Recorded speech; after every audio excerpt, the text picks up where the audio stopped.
Hello friends, అందరికీ నమస్తే అండి. Welcome to our channel. Ration కార్డులకు సంబంధించినటువంటి అప్లికేషన్ వీడియోస్లలో ఇది second video. Ration card splitting application ఏ విధంగా ఉంటుందనేది నేను మీకు ఈ వీడియోలో అయితే చెప్తాను. ముఖ్యంగా రేషన్ కార్డు స్ప్లిట్టింగ్ ఆప్షన్ ద్వారా అయితే నూతనంగా వివాహం చేసుకున్నటువంటి దంపతులు ఎవరైతే ఉన్నారో వారు కొత్త కార్డులోకి అయితే మారిపోవచ్చు, స్ప్లిట్ అవ్వచ్చు అనమాట. ఇలా వీరికి సంబంధించే కాకుండా వివిధ రకాల స్ప్లిట్టింగ్ ఆప్షన్స్ అనేవి ఉన్నాయి. సో దాదాపు 5 రకాల స్ప్లిట్టింగ్ ఆప్షన్స్ అనేటివి వచ్చి ఉన్నాయి రేషన్ కార్డులకు సంబంధించి. వాటి యొక్క పూర్తి వివరాలు తెలియజేస్తాను. అప్లికేషన్ ఫామ్ కూడా మా టెలిగ్రామ్ ఛానల్లో పోస్ట్ చేస్తున్నాను. అప్లికేషన్ ఫామ్ అనేది ఏ విధంగా ఫిల్ చేయాలి, ఏ రిక్వైర్మెంట్స్ అడుగుతున్నారు, ఈ స్ప్లిట్టింగ్ ఆప్షన్స్ ఎన్ని ఉన్నాయి, వాటి గురించి పూర్తి వివరాలు అనేటివి అందించడం జరుగుతుంది. వీడియోని పూర్తిగా చూడండి. నెక్స్ట్ వీడియోలో మెంబర్ని యాడ్ చేసుకునేందుకు అప్లికేషన్ ఏ విధంగా ఉంటుంది, ఎలా ఫిల్ చేయాలి, దానికి రిక్వైర్డ్ డాక్యుమెంట్స్ ఏంటనేటివి నేను మీకు క్లియర్గా అయితే చెప్తాను.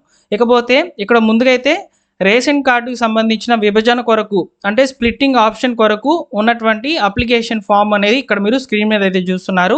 అయితే ముందుగా మనము స్ప్లిట్టింగ్ ఆప్షన్స్ అనేవి ఏ విధంగా ఉంటాయనేది మనం ఒకసారి చూద్దాం.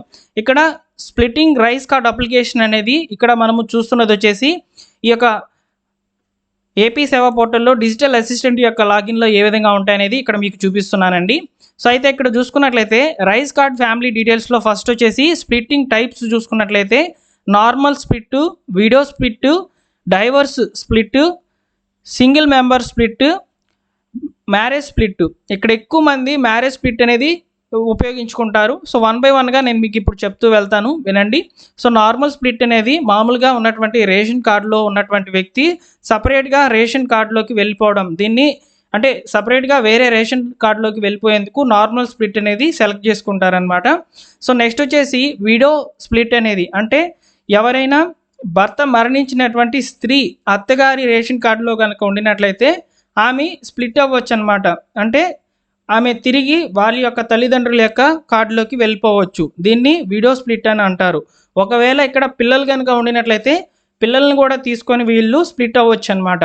అంటే వితంతువు వారి యొక్క పిల్లలు ఇద్దరు కూడా కలిసి ఒక కార్డులోకి స్ప్లిట్ అయిపోవచ్చు. అయితే ఇక్కడ స్ప్లిట్ అయ్యేందుకు కొన్ని కండిషన్స్ అనేవి ఉన్నాయి. 3 సభ్యులు ఉంటేనే స్ప్లిట్ అయ్యేందుకు అవకాశం అనేది ఉంటుంది. ఓకేనా? సో 3 సభ్యుల్లో ఒకరు మాత్రమే స్ప్లిట్ అయ్యేందుకు అవకాశం అనేది ఉంటుందని సమాచారము. సో ఈ యొక్క స్ప్లిట్టింగ్ అనేది ఈ యొక్క ఎంతమంది వివరాలు అనేటివి ఉండాలి ఖచ్చితంగా అనే దాని మీద స్పష్టత అయితే ఉంది. మీరు డిజిటల్ అసిస్టెంట్ గారిని కలిసి పూర్తి వివరాలు తెలుసుకోవచ్చు, మరికొంత సమాచారాన్ని. నేను కేవలము ఉన్నటువంటి కండిషన్స్ మాత్రమే చెప్తున్నాను. ఓకేనా? Next divorcee split.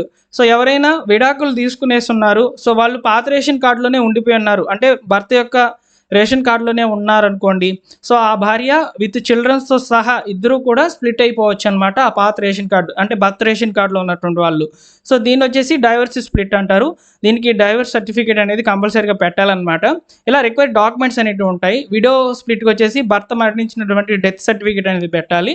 నెక్స్ట్ వచ్చేసి single member split. Already ration కార్డులో ఉన్నటువంటి వాళ్ళు సో సింగిల్ యూనిట్ కింద అయితే స్ప్లిట్ అయిపోవచ్చు అనమాట. అంటే ఇద్దరు కనుక చనిపోయి కనుక ఉన్నట్లయితే ఒక 3 కనుక ఉండి సో స్ప్లిట్ అయ్యి కొత్త రేషన్ కార్డు అనేది శాంక్షన్ చేయించుకోవచ్చు. నెక్స్ట్ చివరిని చూసుకున్నట్లయితే ఇది చాలా ఇంపార్టెంట్, మ్యారేజ్ స్ప్లిట్. సో దీనికి చాలామంది కూడా అప్లికేషన్ అనేది చేస్తారండి. సో ఇక్కడ మ్యారేజ్ స్ప్లిట్ అనేది చెప్తాను, క్లియర్గా వినండి.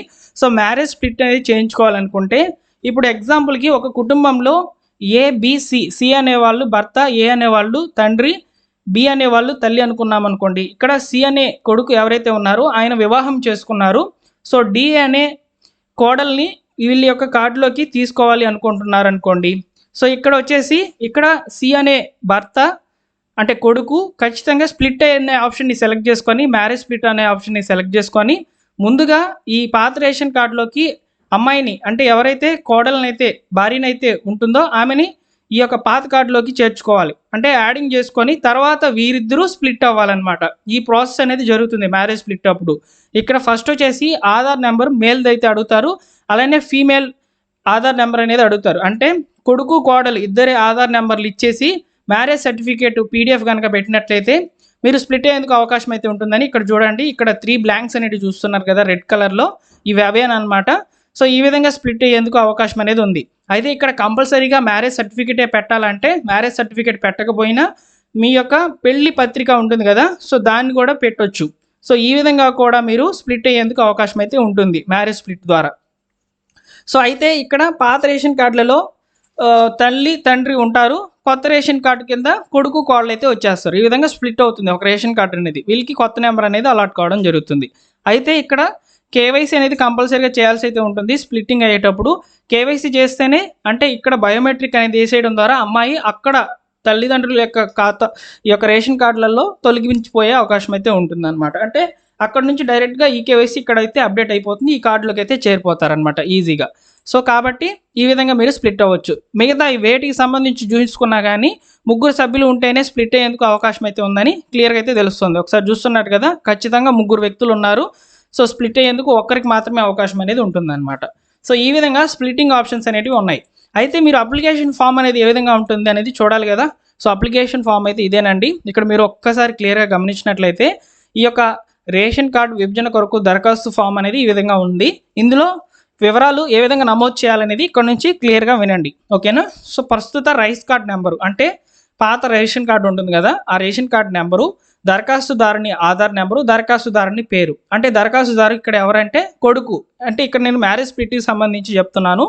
సో కొడుకు అప్లై చేస్తున్నాడు. సో నేను మా అమ్మ నాన్న కార్డుల్లోంచి సపరేట్గా రావాలనుకుంటున్నాను అనుకొని, సో ఇక్కడ వారి యొక్క ఆధార్ నెంబరు, వారి యొక్క పేరు అయితే ఇవ్వాలి. తర్వాత దరఖాస్తుదారుని వివరాలు, వారి యొక్క తల్లి తండ్రి పేర్లు, పుట్టిన తేదీ వివరాలు, ఇంటి నెంబరు, నివాసం ఎక్కడ, జిల్లా ఏంటి, మండలం ఏంటి, గ్రామం ఏంటి, పురుషుల స్త్రీల, మొబైల్ నెంబరు, కుటుంబ ఆదాయం ఎంత, వృత్తి వివరాలన్నీ కూడా నమోదు చేసిన తర్వాత విభజన చేసిన కొత్త రైస్ కార్డ్ కావాల్సిన చిరునామా. అంటే కొత్త రేషన్ కార్డుకి మీరు, అంటే ఇక్కడ స్ప్లిట్ అయ్యి కొత్త రేషన్ కార్డు పెడుతున్నారు కదా, అది ఏ అడ్రస్కి రావాలని చెప్పని ఇక్కడ మీరు సెలెక్ట్ చేసుకొని వివరాలన్నీ కూడా రాయాల్సి అయితే ఉంటుంది. విభజన చేయవలసిన సభ్యుల వివరాలని నమోదు చేసి ఇక్కడ దరఖాస్తుదారు ఎవరైతే ఉంటారో వారి యొక్క పేర్లు అనేటివి ఇక్కడ రాసుకోవాలన్నమాట. రాసి ప్రస్తుత రైస్ కార్డు నెంబరు, యజమానితో ఉన్నటువంటి బంధుత్వము, పుట్టిన తేదీ, ఆధార్ కార్డు నెంబర్ ఇచ్చేసి మీరు స్ప్లిట్ అయ్యవచ్చు. సో వీటితో పాటు ఇక్కడ మ్యారేజ్ స్ప్లిట్కి సంబంధించి అప్లై చేస్తున్నాం కాబట్టి అప్లికేషను, సభ్యుల యొక్క ఆధార్ కార్డు జెరాక్స్లు, వివాహ ధృవీకరణ పత్రం లేదా ఆహ్వాన పత్రిక లేదా వేడుక ఫోటో ఉన్నా కానీ మీరు ఇక్కడ చూసుకోవచ్చు. 3 రకాల డాక్యుమెంట్స్ ఏదో ఒకటి పెడితే మీరు రేషన్ కార్డుల నుంచి స్ప్లిట్ అవ్వచ్చు అనమాట. రేషన్ కార్డు జెరాక్స్ కూడా పెట్టాల్సి అయితే ఉంటుంది. ఈ అప్లికేషన్ ఫామ్ ఇచ్చేసి మీరు ఈజీగా స్ప్లిట్ అవ్వచ్చు. సో ఈ విధంగా స్ప్లిట్టింగ్ ఆప్షన్స్ అనేవి ఇన్ని రకాలుగా అయితే ఉన్నాయండి. సో మీరు వివరాలన్నీ కూడా తెలుసుకున్నారు కదా. సో అప్లికేషన్ ఫామ్ కూడా చూశారు కదా. వీడియో నచ్చితే లైక్ చేయండి. నెక్స్ట్ వీడియోలో రేషన్ కార్డులో మెంబర్ని జాయిన్ చేసుకునేందుకు అప్లికేషన్ ఫామ్ ఏ విధంగా ఉంటుంది అనేది నెక్స్ట్ వీడియో అయితే చేస్తాను. మీకు ఈ సమాచారం నచ్చితే లైక్ చేసి మీ ఫ్రెండ్స్ అండ్ ఫ్యామిలీ మెంబర్స్కి షేర్ చేయండి. ముఖ్యంగా మ్యారేజ్ చేసుకున్నటువంటి వాళ్ళు ఏ విధంగా స్ప్లిట్ ఆప్షన్ని ఉపయోగించుకోవాలనేది నేను మీకు ఈ వీడియోలో క్లియర్గా చెప్పాను. ఇంకా ఏమైనా డౌట్స్ కనుక ఉన్నట్లయితే ఒకసారి కామెంట్ సెక్షన్లో తెలియచేయండి. అలానే మా టెలిగ్రామ్ ఛానల్లో జాయిన్ అవ్వండి ఫ్రెండ్స్. లేటెస్ట్గా గవర్నమెంట్ విడుదల చేసేటువంటి అప్డేట్స్ అన్నింటినీ కూడా ఫాలోఅప్ చేసి తప్పకుండా టెలిగ్రామ్ ఛానల్లో ముందుగా నేను మీకు ఇన్ఫర్మేషన్ అనేది అందించడం జరుగుతుంది. టెలిగ్రామ్ ఛానల్ యొక్క లింక్ డిస్క్రిప్షన్లో అయితే ఉంది. వీడియోకి లైక్ చేయండి friends. Thank you for watching.